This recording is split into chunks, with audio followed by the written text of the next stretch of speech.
नमस्कार दोस्तों, मैं CA Sunil Sakral by profession chartered accountant आपका स्वागत करता हूं अपने इस यूट्यूब वीडियो में। आज जो हम यूट्यूब वीडियो लेके आए हैं वो है कि किस तरह से अपनी टैक्स प्लानिंग की जाए फॉर फाइनेंशियल ईयर 22-23 के लिए। जी हाँ, बहुत सारे फोन आ रहे हैं आजकल हमारे पास कि हमारी टैक्स प्लानिंग किस तरह से होगी। तो उस चीज का हम लोगों ने एक सोल्यूशन निकाला है कि हम ये वीडियो आपको दे दें जिससे कि आप अपनी टैक्स प्लानिंग कर पाए। और नए रिजिम में करना है या पुराने रिजिम में करना है, इन दोनों के लिए ही उसमें एक बहुत बढ़िया एग्जांपल भी दिया है हमने, जिससे कि आपका सॉल्यूशन उसमें हो जाएगा। आइए स्टार्ट करते हैं अपनी प्रेजेंटेशन।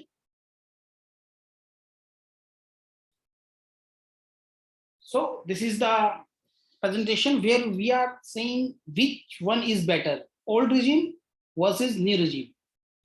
ये प्रेजेंटेशन खत्म होते होते आपको कंफर्म हो जाएगा कि आपको किस रिजीम में अपना टैक्सेशन करवाना है। सो स्टार्ट करते हैं। ओल्ड टैक्स स्लैब्स और न्यू टैक्स स्लैब्स। ये ओल्ड टैक्स स्लैब्स और न्यू टैक्स स्लैब्स क्या हैं? ओल्ड टैक्स स्लैब्स के अंदर अप टू 2,50,000 रुपीज तक टैक्स का जो रेट है वो है नील। 2,50,000 से लेके 5 लाख रुपीज तक टैक्स रेट है 5%। 5 लाख रुपीज से 10 लाख रुपीज तक का टैक्स रेट है 20%। रुपीज 10 लाख एंड अब 30%। ये ओल्ड टैक्स स्लैब में जो था ये उसके बारे में बताया गया है। अब जो नया टैक्स स्लैब आया है उसके अंदर क्या टैक्स का रेट है वो आपको बता देता हूं। अप टू 2.5 लाख कोई टैक्स नहीं है उसके ऊपर, नील रेट है। 2.5 lakh to 5 lakh it's 5%। 5 to 5 7.5 lakh it is 10%। 7 to 5 to 10 lakh it is 15%। and 10 lakh to 12.5 lakh it is 20%। 12.5 to 15 lakh it is 25%। 15 lakh and above it is 30%। so these are the tax slabs। अभी इन tax slabs को कैसे use करना है उसके लिए example के साथ discuss करेंगे। बट आइए हम थोड़ा आगे समझ लेते हैं कि ये टैक्स स्लैब्स जब अप्लाई करेंगे तो कौन से ऐसे बेनिफिट्स हैं जो हमें नहीं मिलेंगे या मिलेंगे। तो exemption and deduction in all tax slab हम लोग आपको ये बताना चाह रहे हैं कि जो काफी सारी डिडक्शंस हैं, जैसे सेक्शन 80C की house rent allowance, leave travel allowance, 80D जो मेडिक्लेम होता है और 80G जो डिडक्शन रहती है जो आप डोनेशन करते हैं, उसका बेनिफिट नए टैक्स रिजीम में आप नहीं ले पाएंगे, जबकि ओल्ड टैक्स रिजीम के अंदर इनके बेनिफिट्स मिलेंगे। तो ये छोटी सी स्लाइड ये बताती है। अब आ जाते हैं बेनिफिट्स के ऊपर। एनपीएस का जो बेनिफिट है जो एम्प्लॉयर एम्प्लॉय का डिडक्ट करेगा वो न्यू टैक्स रिजीम के अंदर भी आपको मिलेगा।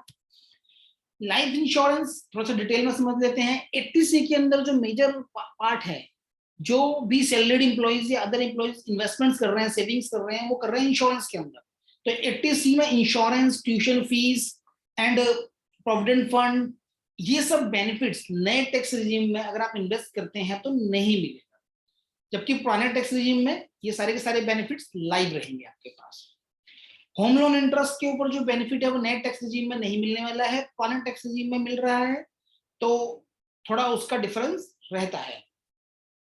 पीपीएफ सुकन्या समृद्धि योजना, ये पॉपुलर स्कीम्स हैं जो यूज की जाती हैं टैक्स को सेव करने के लिए। तो प्रोविडेंट फंड पुराने टैक्स रिजीम में मिलेगा।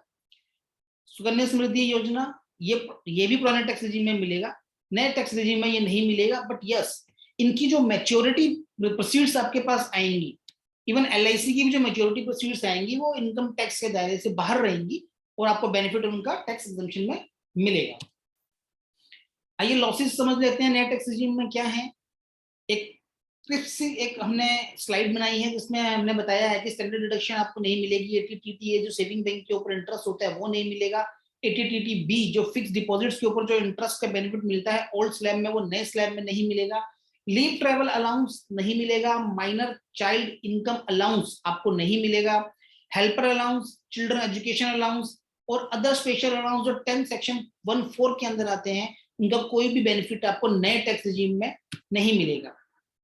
अब ये जो हमने डिस्कस किया है इसको एग्जांपल से समझ लेंगे तो आपको काफी हद तक क्लैरिटी आ जाएगी और आप अपने 22-23 का टैक्स प्लानिंग कर पाएंगे बहुत ही आराम से। आइए हम समझ लेते हैं कि सपोज एक हम टैक्स स्लैब लेके आए हैं जिसमें सैलरी इनकम के ऊपर हम डिस्कशन कर रहे हैं। सैलरी इनकम है 2,50,000 रुपीज और नए स्लैब के अंदर भी और ओल्ड स्लैब के अंदर भी। तो दोनों स्लैब्स में इनकम जो है वो है 2,50,000 जो सैलरी से आ रही है। अभी ओल्ड स्कीम का जो स्लैब यहाँ पे आपको दिख रहा है, इसके अंदर आप देखेंगे तो क्या क्या डिडक्शंस आ रही हैं जो हमने सब्ट्रैक्ट की हुई है। स्टैंडर्ड डिडक्शन 50,000 रुपीज जो सारे सैलरी एम्प्लॉइज को मिलती है। प्रोफेशनल टैक्स की जो डिडक्शन है 2,400 रुपए की, वो भी दी हुई है। सपोज कर लेते हैं कि वो हाउस रेंट अलाउंस भी क्लेम करते हैं तो उसका भी आपको डिडक्शन मिल जाता है 1,00,000 रुपए का। अभी ये सब माइनस करने के बाद जो टैक्सेबल इनकम आती है वो आती है 10,97,600 रुपए की, जबकि नए टैक्स स्लैब के अंदर वो इनकम उतनी ही रहती है जो है 12,50,000 रुपए की। अभी डिडक्शंस के ऊपर आते हैं। जो हमने डिडक्शन की बात करी जिसमें हमने बताया कि किस तरह से हम अदर डिडक्शंस क्लेम कर सकते हैं। सेक्शन 80C टू CCC इसमें 1.5 लाख रुपए का बेनिफिट ओल्ड स्कीम में हमने दिया है। Interest on home loan 2 lakh रुपए तक का बेनिफिट आप ले सकते हैं। 80D के अंदर सेल्फ एंड फैमिली जो मेडिक्लेम का जो प्रीमियम पे किया जाता है वो मैक्सिमम तो 75,000 रुपए तक का, पर लेकिन हमने यहाँ पर एक छोटा सा अमाउंट लिया है जो 50,000 है, जो सेल्फ और अपने पेरेंट्स के लिए लिया गया है। तो अगर ये हम माइनस कर दें तो हमारी नेट टैक्सेबल इनकम आ जाती है 6,97,600, जबकि न्यू टैक्स स्लैब के अंदर रहती है 12,50,000 रुपए। काफी सारे रिडक्शन के बेनिफिट हमने नहीं दिए हैं, ये एक एग्जांपल है। तो आप बाकी रिडक्शन के बेनिफिट खुद इसमें ऐड कर सकते हैं और अपनी कैलकुलेशन एग्जैक्ट कर सकते हैं। तो देखिए नए टैक्स स्लैब के अंदर आपकी इनकम आ जाती है 12,50,000 और ओल्ड टैक्स स्लैब के अकॉर्डिंग अगर हम चलें तो इनकम आपकी आती है 6,97,600 रुपए की। अब टैक्स की कैलकुलेशन कर लेते हैं। अप टू 2.5 लाख रुपीज यहाँ पर जीरो टैक्स है दोनों ही केसेस के अंदर। 5 लाख रुपए तक 12,500 दोनों ही केसेस के अंदर। आगे हमने कैलकुलेशन करी है 7.5 लाख रुपए तक, यहाँ पर आया है 39,520 रुपया और नए स्लैब के अंदर आ गया है 25,000 रुपया। 10 लाख रुपए तक क्योंकि अभी ये इनकम कम हो गई है तो यहाँ तो जीरो है, लेकिन नए स्लैब के अंदर आपको 37,500 रुपए की टैक्स बन रहा है। और 12 लाख रुपए तक की अगर बात करें जो डिफरेंस है 2.5 लाख रुपए का, तो उसके ऊपर फिर से 30% स्लैब तो आता है, लेकिन यहाँ इनकम जीरो है। जबकि नए स्लैब में स्लैब रेट तो 20% का है लेकिन टैक्स आ रहा है 50,000 रुपए का। टोटल टैक्स लायबिलिटी दोनों की देखी जाए तो 52,20 रुपए, सॉरी 52,020 रुपए ओल्ड स्लैब के अकॉर्डिंग कैलकुलेशन करेंगे तो आपको मिलेगा। और अगर नए स्लैब के अकॉर्डिंग अगर कैलकुलेशन करेंगे तो आपको टैक्स पे करना पड़ेगा 1,25,000। अगर हम सेस जोड़ दें इसके ऊपर 4% का तो टोटल टैक्स लायबिलिटी आ जाती है ओल्ड स्लैब के अंदर 54,100 रुपए की और नए स्लैब के अंदर 1,30,000 रुपए की। ये माइनर हमने आपको करके दिया है एक कंपैरिजन न्यू स्लैब का और ओल्ड स्लैब का। अगर अब हम आगे चले तो हम आगे समझ लेते हैं।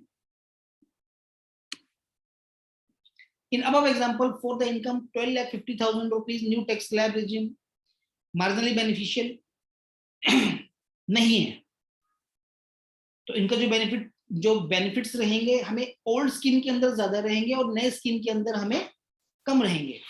अगर हम इसमें ये देखें कि न्यू स्लैब किसके लिए बेनिफिशियल है, ये न्यू स्लैब उनके लिए बेनिफिशियल है जो कोई इन्वेस्टमेंट्स करना नहीं चाह रहे हैं और जिनका इनकम जो है वो 5 से 7 लाख के बीच में रहता है। जैसे कि 5 लाख रुपए तक तो दोनों ही केसेस में कोई टैक्सेशन नहीं है, लेकिन अगर आप सेविंग नहीं करना चाह रहे हैं और आप कह रहे हैं कि ठीक है हम बिना सेविंग के ही टैक्स पे करना चाह रहे हैं तो आपको जाना चाहिए नए स्लैब के अंदर।